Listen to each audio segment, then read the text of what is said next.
Juliette Caro revient de loin. Elle a subi plusieurs opérations au cours de sa vie pour contrer sa maladie. Aujourd'hui, elle nous reçoit chez elle, ici, à Argentan, pour nous partager son histoire.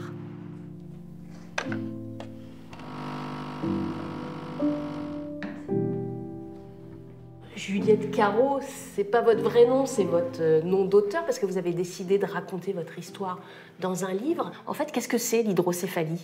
L'hydrocéphalie, en fait, c'est un dysfonctionnement ventriculaire qui fait que le liquide céphalorachidien, qui normalement s'écoule par la colonne vertébrale, ne s'écoule pas, ou très peu. En clair, vous avez trop de liquide dans le crâne, c'est un peu ça? Tout à fait. Donc vous avez subi énormément d'opérations. Et puis en 2014, il y a eu ce que vous appelez l'accident. Ouais. Le matin, je déposais mes enfants à l'école, tout allait bien. Je suis rentrée chez moi, j'ai une de mes amies qui est venue pour boire un café. Et en allant me changer en fait, dans ma chambre, je me suis écroulée. J'ai perdu l'usage de la vue, de la parole, l'usage de mes bras et de mes jambes. J'ai été opérée le 20 mai, donc 2014. Et à partir de ce moment-là, en fait, tout a commencé à revenir petit à petit. Mais ça a été très, très long.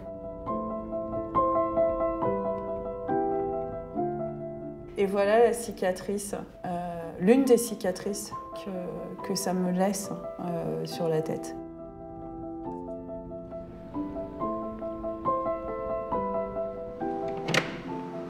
Juliette, bonjour. Bonjour. Vous allez bien? Ça va. Alors, comment allez-vous depuis la dernière fois? Ah, mieux. Mieux? Mieux. Plus de maux de tête? Non, plus de Non. maux de tête. Pas envie de vomir?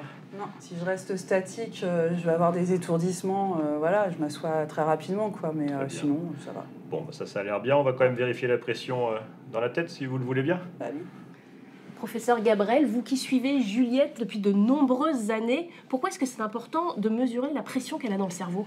Parce que la maladie, qui est une hydrocéphalie, correspond à un excès de liquide dans la tête, entraîne une augmentation de la pression dans la tête. Cette pression dans la tête est trop élevée, vraiment trop élevée, ça peut conduire au décès en quelques heures. Donc là, votre pression, c'est une pression qui est positive, donc ça c'est normal.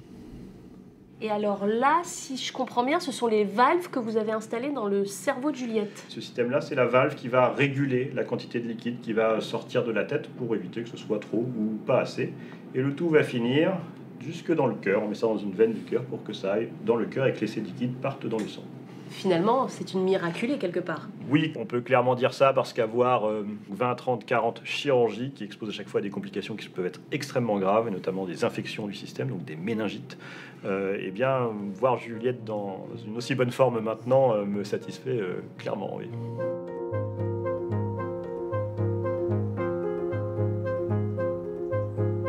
Juliette, dans votre livre, L'effet diapason, vous parlez aussi beaucoup de vos proches. Ils ont été importants, je crois, pour vous. Oui, ça a été même un point central autour de nous pour que je puisse me rétablir, pour que mes enfants se sentent bien et pour qu'on puisse vivre le mieux possible cette épreuve.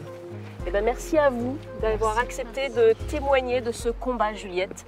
Et vous pouvez retrouver ce livre en le commandant sur Internet.